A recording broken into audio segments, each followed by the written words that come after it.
There's no doubt that superheroes have gone mainstream.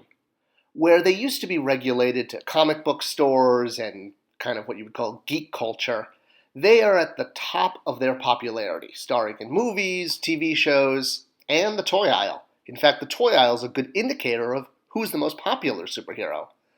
Well, this is a lot different in Latin America, and there's a big reason for it. While superheroes absolutely have worldwide recognition and appeal, in the Latin American market, toy culture in particular is a little different, and it's affected who is the most popular character based on, well, kind of who is the most popular toy. Looking at a list of toys that have been around for the past 20 or 30 years, you probably recognize most of these. But there's one there on the left, Kid Acero, you may not be familiar with. Well, you might know this guy, or maybe you don't. This is the superhero action star known as Max Steel. And Max Steel is huge in Latin America. I mean, not just, Barbie huge or Hot Wheels huge. He outsells all the other superhero action figure toys. You could say he's more powerful than Superman, Batman, Spider-Man, and the Incredible Hulk put together. And yes, I blatantly stole that joke from Family Guy. But I've been waiting to use this joke for so long, and I finally found a way. So, while you might not be as familiar with Max Steel in the United States, if you live south of the border, well, he's second nature. He has had a few lives here in the US. He's been re-released and reimagined by Mattel several times. Sometimes with a bit more of a sci-fi attitude, sometimes with a more military-esque theme, if you will. He even had a live-action movie that you probably never heard of because, well, it didn't do that well and left theaters pretty quickly. But Mattel did a full toy line behind it, and it was a big push back in, 2015, 2014? Kind of all blends, but I just remember being there when I left Mattel. In the US, most toy collectors may know Max Steel the most from his 1999 toy line, which was when he was first launched. And it did okay, it did pretty good in the US for a couple years. He was a secret agent who had secret agent weapons that would often transform. He had gear, he had gadgets, he had giant killer whales to ride on. Yeah, there were a lot of animal buddies with tech on them. He also had vehicles like ships and cars and rocket ships, often with a transforming feature and projectile launchers, that type of thing. And he had a good lifespan in the US. He was on aisle, in Target and Toys R Us and Walmart for quite a few years. There were even, things like bicycles and gear and merchandise outside of the toy aisle. So where did Max Steel come from and why is he so popular outside the US? Well, it all goes back to Mattel in the 1970s, starting with some of their lines like Tarzan and Grizzly Adams. Those toy lines eventually became something called Big Jim, which was essentially a large articulated male doll, kind of patterned after the G.I. Joes of the 1960s. And while Big Jim is also known by adult collectors as the toy line that spawned the Battle Cat, Panther, and Zor animals used in Masters of the Universe, for kids in the 70s, it was the toy to have. But in South America, Latin America, and Mexico, it wasn't released by Mattel. It was released by a subsidiary called Kid Acero. And forgive my terrible accent. Kid Acero means Kid Steel. Now, while this was the name of the company that was releasing the toy, similar to Top Toys in Argentina that released Mattel product, because of the way the logo was used on package, imitating the Max Steel logo, most toy players, people playing with toys at the time, and especially looking at the way it was advertised, they saw this character as that was his name, Kid Acero, or Kid Steel. You can see here in one of the magazine ads for it, the way the font is used and the way the name, it says Kid Acero, he is the champion. And he had his own bad guys too. Released under the Kid Acero brand and company name were characters like Dr. Drago, the sinister Dr. Drago, which of course was just a complete repack of a Big Jim character called Dr. Steele, taking the exact same figure with his dragon tattoo and putting him in a Kid Acero box with a new name. Well, he was the director of the evil organization Cobra. No, not that. Keep going. Not that one. No. Nope. Still not there. No. There we go. That Cobra. I know. Everyone's got a Cobra organization if you're evil. It's just kind of like a go-to thing, isn't it? And along with Dr. Drago, he had a few different sidekicks and secondary villains who were actually only available in the Latin America market. It's interesting that he was called Dr. Drago probably because he had this dragon tattoo that was part of the Dr. Steele motif from the Max Steel release. But with the tattoo on his chest, it was easy to rename him Dr. Drago or Dr. Dragon. Now, looking at that face, I have to say, besides looking like Lex Luthor, there's actually a guy named Dr. Paul Drago, and is it just coincidence that he looks like him? Crazy. All right, so some of the characters that shipped with Dr. Drago were Garafio,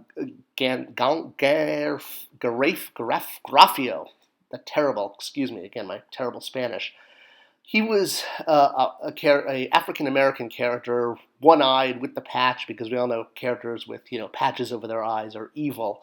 And he had the trademark evil hook for a hand, because again, if you have a hook for a hand, you're probably evil. It's interesting, though, that he was just a redeco of Big Jim's Torpedo Fist, with the Torpedo Fist missing and the hook arm replaced. Torpedo Fist also being a precursor of the Fisto character in Masters of the Universe. Everything gets recycled and repainted. It's just the way it is in the toy industry. You could only get Garfero, oh my god, I'm butchering his name, in Latin America, and finding a mint one today is very difficult because of all of the piece count he came with. Between his boomerangs and his whip, his boots, his outfit, he actually had quite a large piece count, including a little rope with the balls, I guess a ball and chain weapon. Along with him was Nocton. Again, I don't speak Spanish, I'm sorry if I'm mispronouncing how it should be. While he looks sort of like an Egyptian pharaoh alien-esque character, he joined the evil organization of Cobra and was also an arch-enemy of Kid Acero. While he looks like he maybe doesn't quite belong with Hook, patch-eyed, secret agent-esque characters, well, that's because he was recycled from Mattel's Space 1999 line. While this line was doing well, it was on its way out, and sales were more or less tanking. So, at the end of the line, one of the figures that was designed to carry on for the next year was an alien character called Zython. And Zython never got released, at least not in the US. There's a few of them that got released in Europe. So, Zython there on the far right was essentially repackaged and remade. He was actually shrunk slightly to make him the proper scale, but losing the symbol on his chest, he became Nocton in the Kid Acero line for the evil Cobra organization. Simply Mattel using a figure that didn't get released in one line and putting him in another. Kind of like Hero, well, actually more like Hero as far as he was a figure not released, but in the catalog, and finding a way to get him out, even though Hero didn't get released. Boy, I gotta stop making Masters of the Universe metaphors. They don't always work. Well, along with unique characters like Nocton, other Big Jim villains like Zorak, the double agent, or the double trouble, as he was called in Spanish, was also released as part of the evil Cobra line, and but he didn't undergo a name change. He was just kept the same, keeping him as Zorak, which also might have been a predecessor to Zodak, as I've noted in other videos. He had the, at the time, innovative feature of a rotating face, so he could have his evil face or his more human face. And hey, when you're going to go ahead and develop a brand new action feature that works so well for a toy, and it gets limited release in the US, well, when you own the patent on that kind of mechanism, you're definitely going to reuse it, and it did, get reused quite a lot, especially with Manny faces, again, in the Masters of the Universe line. I know, there's like way too many Masters of the Universe references for what should be a Max Steel video. Well, yeah, all right, one more. Double Trouble, which was Zorak's name. Also, because Mattel owned that name, they reused that later on with another rotating face figure. Well, we weren't going to leave Kid Acero to battle the evil forces of Cobra alone. He had his two friends, Invisible and Bionic, clearly both inspired by the $6 Million Man show from the late 70s, which was hugely popular, and that figure, made by one of Mattel's competitors, hugely popular. So these characters were created to play up that secret agent trend and the robotic man trend that was, well, really big in the 70s, especially with all of the James Bond movies, which we're going to circle back to James Bond in a moment. And the other thing Kid Acero had that the Big Jim did not was a very successful line of comic books. Issue after issue with really, shall we say, interesting kid-friendly art, very reminiscent of kind of the 1950s and 1940s sort of pulpy era, showed different adventures of Kid Acero, and again, even though this was the name of a company like Mattel, Kid Acero was associated as the name of the character. In books, in comic books, in magazines. They went on for actually quite a few years, and because of all this content, Kid Acero was really seen as a dominant superhero that had his own toy line. He wasn't just a blank character like Big Jim, who could be anything from a lumberjack to an Olympic swimmer. He was an action-adventure star. So, speaking of being a secret agent, Big Jim, catching on Kid Acero's success, also took on this theme towards the end of the line and actually became a secret agent. He was 004, which was the unlicensed way of tying him into James Bond. See, I said we'd get back to this. He had the interesting feature of coming with swappable faceplates instead of turning a knob like you did with Manny Faces or Zorak. You would just swap out the faceplate under his very cool 1970s do. Although it is a little creepy that he kept all these extra faces in his briefcase that he brought with him, but, hey, I'm sure Arya Stark has something to learn from him. So, while he was originally Big Jim, eventually Mattel did get the James Bond license and just simply re-released directly the Big Jim Secret Agent as James Bond. And they did this in both America and Latin America, or I should say the United States and Latin America, so that the secret agent theme progressed through both Big Jim and Kid Acero. So they, of course, made bad guys for him as well, again taking older Big Jim figures, giving them different features, and re-releasing them under the James Bond license, but they were more or less Big Jim figures. So let's get back to the beginning, Max Steel. When he was released in 1999, he was released as a super agent. Not a secret agent, but a super agent. Well, he could also do, of course, cool things like surf and ride a jet ski and parachute and do all sorts of danger sports and extreme stunts. And his villains, they were very reminiscent of the villains that Kid Acero had, including things like hook and bionic arms, as well as, well, swappable faceplates. We see its back. So these kind of action features, which were very reminiscent of the Big Jim and, in Latin America, Kid Acero line, well, it played up nostalgia. It played up cultural nostalgia that didn't exist in the U.S. because the U.S. never had Kid Acero and all of the content. Very similar to how we are currently, as adult collectors, enjoying the nostalgia of things like Masters of the Universe Origins, G.I. Joe Classified, Star Wars Vintage Series, as well as things like the Walmart Retro Ghostbusters line. All of these toys are designed to play up cultural nostalgia. Well, south of the border in Latin America and Mexico, there is a huge amount of cultural appreciation for Kid Acero because of the content that went along with him. So when Max Steel came out, and remember, Kid Acero means Kid Steel, in Latin America, Max Steel was just looked at as the next iteration of Kid Steel. Instead of calling him Kid Steel, he was just Max Steel.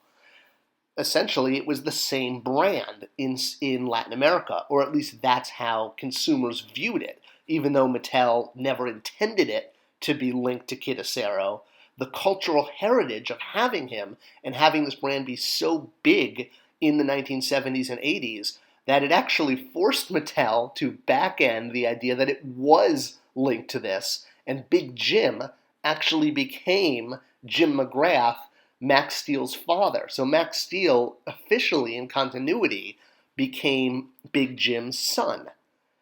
Furthermore, Mattel doubled down on this, making another Big Jim character called Big Jeff into a second Max Steel character, one of his, kind of trainers or, fellow agents, fellow senior agents. And they turned him into Jefferson, who was armored up in several of the Max Steel iterations. Here he is in kind of the pre-movie relaunch. And I'm not sure why they made him African American, because Big Jeff was not African American, especially when they had already in Big Jim, there was a Big Jack character who was African American, but hey, it's all good. The sort of combining of Big Jim lore and Max Steel lore and Kid Acero was essentially viewed as never-ending for the Latin American market. The cultural heritage essentially tied them all together to the point that Mattel had to officially do that in the continuity, making Big Jim Max Steel's father, which was never intended.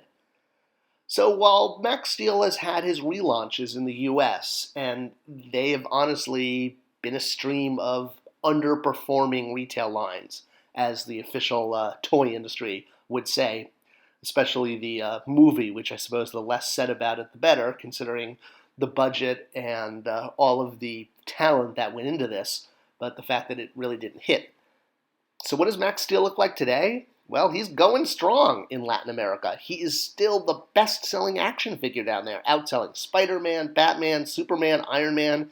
He has a large line of products, now produced officially by Mattel, not Kid Acero, and he's still huge. While you may not be able to find these toys in America, if you live south of the border and you live in South America, actually I should say not in the United States, but if you live in South America, you will find a ton of Max Steel product with some amazing villains, amazing spy super agent tech, and he lives on. He is a dominant force in entertainment, in culture, and in the toy aisle. And he is, no pun intended, evergreen with the new green look he has for 2020. He continues to get refreshed year after year, and it's all because Big Jim became Kid Acero, Kid Steel. If you like this video and like to see more like this, let me know. Comments always appreciated, as is a subscription and a like, because that tells YouTube to share this with other people. Thanks for watching.